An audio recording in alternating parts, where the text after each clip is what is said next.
দীর্ঘ এক মাস মৃত্যুর সঙ্গে লড়াই শেষে অবশেষে হাসপাতাল থেকে বাসায় ফিরলেন সন্ত্রাসী হামলায় গুরুতর আহত ফরহাদ হোসেন। গত মাসে জুট ব্যবসায়ী কন্দলকে কেন্দ্র করে একদল দুর্বৃত্তের হামলায় শিকার হন তিনি।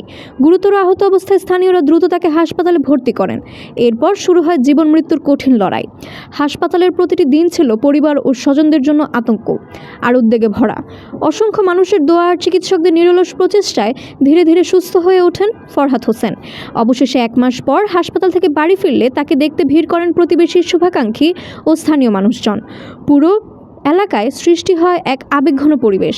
আবেগাপ্লুত কণ্ঠে ফরহাদ হোসেন বলেন, আমি মৌচাক ইউনিয়নবাসীর পাশে থাকতে চাই, আপনাদের সুখে দুঃখে একসাথে বসবাস করতে চাই, আমি আপনাদের সন্তান হয়ে থাকতে চাই।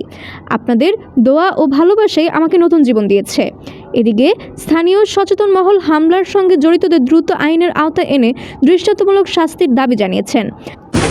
স্বৈরাচার আন্দোলন করছি, আমি এই সন্ত্রাসীদের বিরুদ্ধে রুখে দাঁড়াবো ইনশাআল্লাহ। মৌচাকবাসীর কাছে একটা কথাই বলবো, মৌচাকবাসীতে কোনো সন্ত্রাসী আমি করতে দেব না। অন্যায়ের সাথে আপোষ করি নাই, অতএব আমিও সন্ত্রাসী করতে দিব না। এদের বিচার হবেই।